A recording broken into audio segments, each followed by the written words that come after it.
We actually hold the power of life and death in our tongue. With the sheer power of our voice, we can change our reality, command our blessings to reach us, call our spirits back in, declare power over witchcraft, and so much more. Hello, beautiful people. It's Oshun Kimmy, your sage, your guru, your mystic, and your spiritual informant. And today we are discussing the mystery behind the magic of the tongue and the throat chakra. And to do this, we'll be delving a bit more into the conversation of sacred geometry that I introduced in my previous video on soul trapping. So if you haven't seen that video, you might want to go and check it out to better understand what I'm talking about in this video. There are two interrelated reasons that the tongue is so powerful. One reason is because the tongue is responsible for bringing the word into utterance. Many people believe that light was the first of God's creations, but actually it was word and sound. So the tongue is one of the most foundational connections to our divinity. And you can find more on this topic in the book Coming Forth by Day, which in Western societies is also known as the Egyptian Book of the Dead. You can also watch Sound of Creation on the Gaia channel for more information about the power of the first original sound. So the second reason the tongue is so powerful is because through its ability to make sound, it has the power to weave and reweave your energy matrix and activate the secrets of your auric code. This is why when we chant, make declarations, pray, talk in tongues, or speak light languages, we can literally shift our energetic imprints from one state to another. Ideally, we want to always be striving to shift our energetic imprints in positive ways. But of course, this depends wholly on the vibration and energy of our words. This is why speaking incantations is such an important part of sending curses to people. But what people don't tell you is that when you curse others, you also curse yourself. Because as soon as that dark energy leaves your mouth and is uttered out into the universe, it's going to leave an imprint on your energy matrix.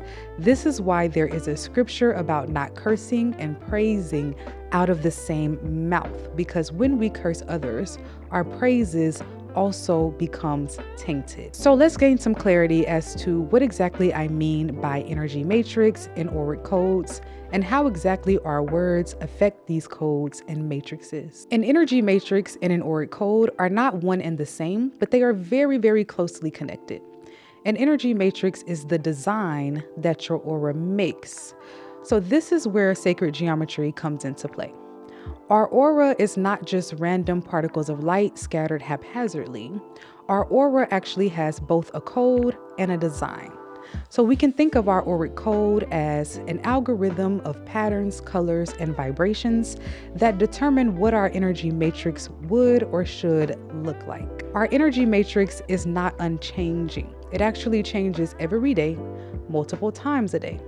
And for many people who experience a lot of spell work being sent to them, a lot of evil eye being sent to them, a lot of gossip being spoke about them, are going to experience negative manipulations of their energy matrix and of their energetic imprints. And for people who experience a lot of spell work, they will notice that a lot of their energy is being manipulated in their sleep, because our energy matrix is more susceptible to being manipulated and rewired when we are sleeping. How our energy matrix changes depends on a variety of interrelated factors, including how much you meditate, what you watch, what you listen to on a daily basis, the quality of your food, your sleep, and your usual modes and patterns of thinking and speaking.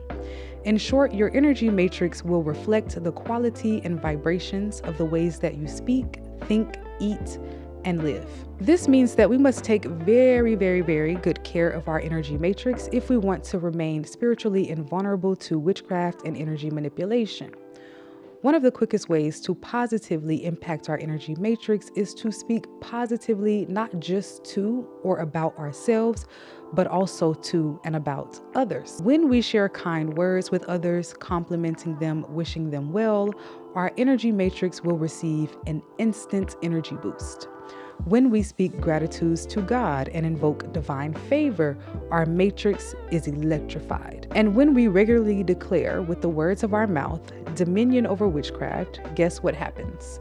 Our energy matrix becomes a literal fence or wall, and any spell that comes up against that wall will be blocked. So our spiritual protection routines must involve invoking the power of speech and the tongue. The tongue is so powerful because it activates so many of our chakras at one time.